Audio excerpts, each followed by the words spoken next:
Taubatnya apakah terjerumus dalam perbuatan maksiat, kemudian juga ada beberapa bahagia daripada menjadi ta'aruf atau enggak?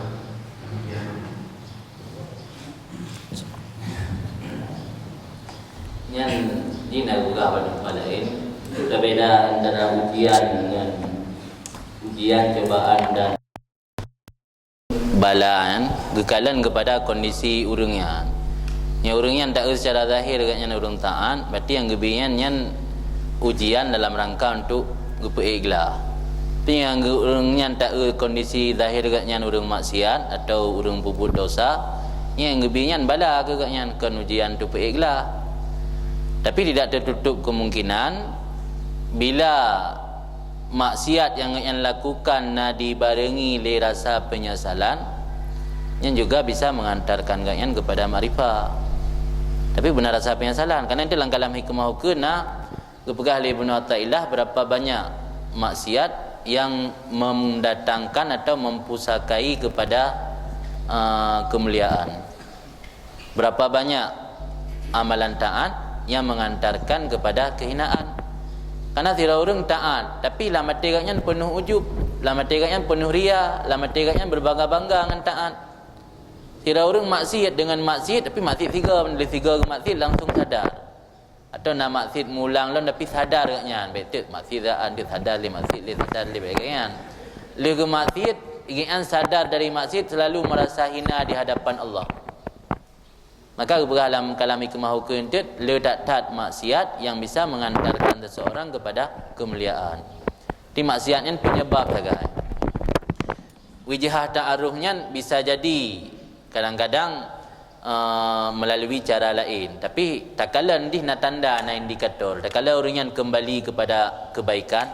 Lagi contoh mesti pensihir Fir'aun.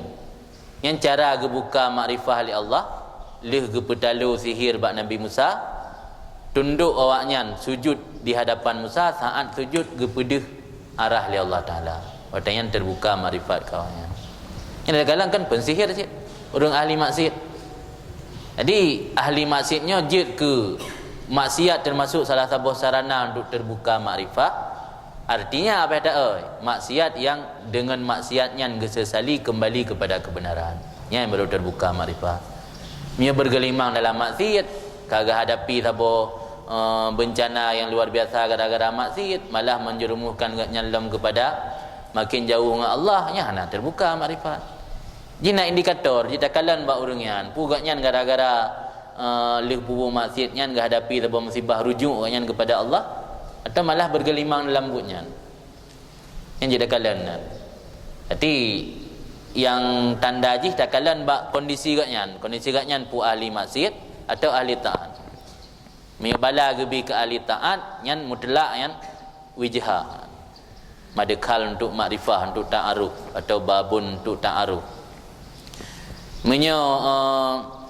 Bala gebi ke orang maksiat yang na dibarengi le rujuk katnya kepada Allah yang juga wijha. Karena salah satu sebab untuk ganyan kembali sehingga mendapat marifat. Tapi mio gara-gara lih gemaksi ganyan merumpa nikmat habis-habisnya istidrat ikun.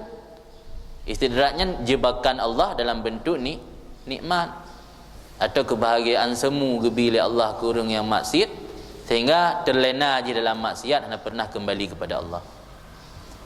Ini cara berbeza. Jadi dia takkan maksudnya salah satu cara untuk ta'aruf Allah, tapi dengan lih gebi bencana atau musibah kurang maksiat nak dibarengi le rujuk atau inabah atau taubat. Tapi hanya dibarengi lah ya, dia takkannya wijah. Nah kira-kira